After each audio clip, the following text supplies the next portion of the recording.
Atlus, you've really pulled through once more. Soul Hackers 2, a game I was aware of but wasn't particularly excited for. But once I got to play it, I was blown away by just how much I love the game. I want to thank Atlus for offering me a copy of the game early, which was really surprising because when I made a video about SMT5, I was the one who requested a copy. I guess that means I'm on their good side. I thought since the video flopped I was screwed. Anyways, Soul Hackers 2 is a pseudo-sequel of sorts to Soul Hackers. I say pseudo-sequel because you don't really need to know or understand what happened in the first game. How I know this? I didn't play the first game, but I still understand everything pretty well. I will be spoiling a little bit of the first hour or two of the game, but I'll do my best to keep it minimal because I want you guys to experience this game yourself. I think it's a perfect game to get yourself into the Megami Tensei series as it isn't too difficult and pretty appealing in many different ways. Basically, an AI god creates two entities, Ringo and Fig. The AI, known as Ion, decided that the ideal forms for them to take would be that of a human. Ringo doesn't really like this at all. I really like the whole dynamic between Ringo and Fig. They were made to be opposites of one another to help balance each other out and whatnot. I think that's a really cool concept. Ringo is more snarky and confident, while as Fig is quieter and more timid. Their designs complement one another as well, and they sort of give off Pyramithra vibes,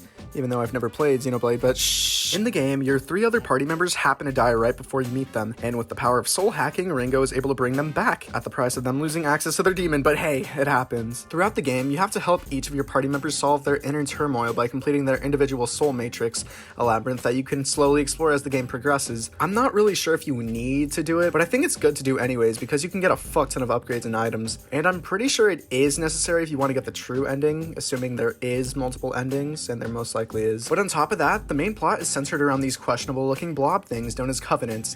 Basically, you gather them all and you destroy the world. The only way to obtain one though is by killing the owner and letting it reside in your body, so they can never truly go away. And I guess we're fucked. Now, the most important part, of course, the intro. A good SMT game always has a good intro. The intro starts with some guy taking care of his day-to-day chores, waking up, eating pizza, watering his plants, grabbing his gun, wait, what? And then he pushes a pull door. Awesome. Okay. Like, that is a pull door. After the most boring minute and a half of my entire life, the actual intro starts, and holy fuck, it's incredible. The minute and a half was just prep time. My first time watching it, I didn't really understand what the intro was going for exactly, but after the 12th time my brain finally turned on. It's so fucking obvious, but my little brain had to gather all the pieces together like some sort of scavenger hunt. The intro shows off how each of the characters die, and once they all do get shot, Ringo revives each of them. Really fucking obvious, I know, but I still think it's cool. Kinda gives me Persona 3 vibes in a way. I really like the character dynamics here. Ariel is a member of Yatagarasu, which are basically the good guys. Then, to contrast, you have Milady, who works for the Phantom Society, the bad guys. And they both kinda hate each other.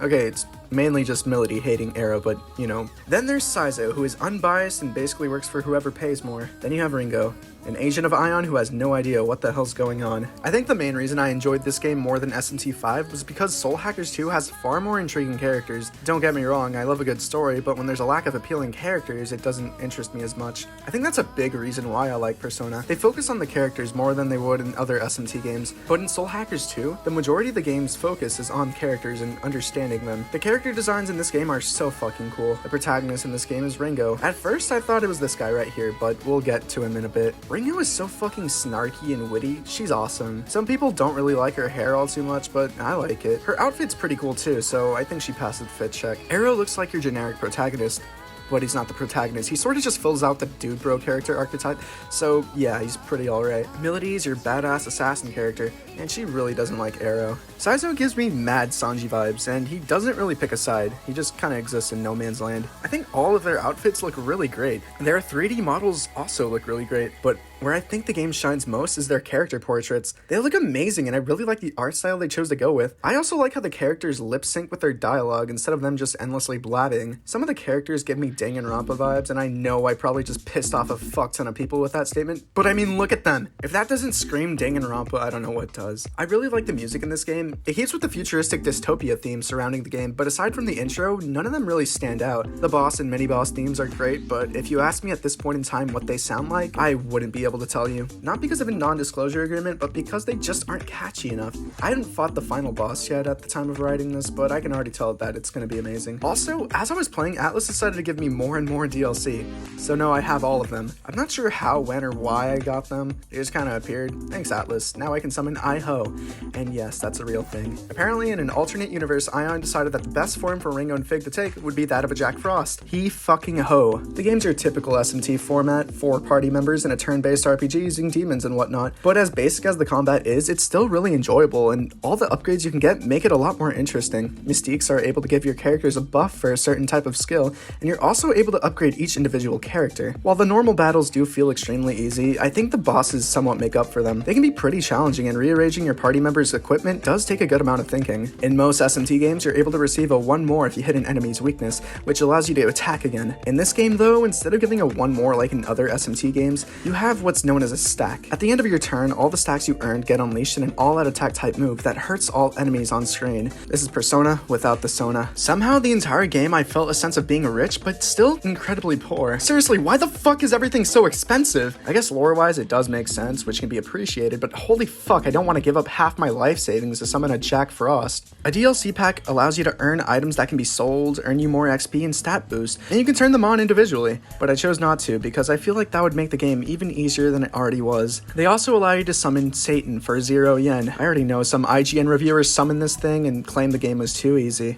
A feature I really like is once you unlock all of your demon skills, they have a chance of giving you a mystique, so it encourages you to max out a demon before you use it to fuse with something else. Side quests are actually pretty fucking helpful. They give you access to more items in the shops, more shops, items used in upgrading your comp, and just overall a good source of income, and gives you something to do. And they aren't all too complicated, which is good, because I wouldn't do them otherwise. The comps in this game are the characters' weapons, which means no Nintendo DS comp. I really like this concept. Rengo has a sword and a gun, but only uses the sword unless she's performing a Sabbath, which is the all-out attack I just mentioned earlier. And it's kinda disappointing, but whatever. Arrows' comp is a gun, and yes, it shoots like a gun. Melody's comps are 2 Sais, which I think is pretty fucking cool. And Saizo just has a drum gun. He didn't hold back at all. You can upgrade the character's comps at the Compsmith for some really good upgrades. Some are as simple as a +5 attack bonus or boosting an elemental affinity so you can equip more powerful mystiques, but there's some which can be considered just straight up broken. One of them just straight up makes it so you don't use MP sometimes, and the other one just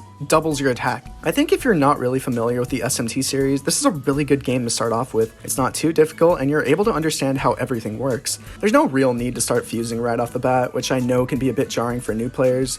This game is just Persona without the soul. What the fuck? Yeah, they decided to give your party members Persona 5 costumes as a pre-order bonus. They changed the music as well, but there's not only just Persona 5. There's also a maid outfit for Rengo, the Shujin Academy uniforms, Yasugami High uniforms, Soul Hackers outfits, Raido Kuzunoa outfits, SMT4 outfits, and swimsuits, because it's not a JRPG without the swimsuits. I have no idea how to access the DLC outfits though, so they'll just have to rot in my Steam library. Thankfully, I didn't get stuck at any part of the game, which would have been hell because what the fuck am I supposed to do? Look it up? Can't really do that now, can I? If Atlus decides to be super cool and send me a copy of Persona 6 early, I'm not sure how the fuck I'm gonna do the social links. A lot of trial and error, I guess. If you need more SMT content on my channel, go watch my SMT 5 video or my Persona Iceberg. I think you'll enjoy both of them. Play the game. Bye!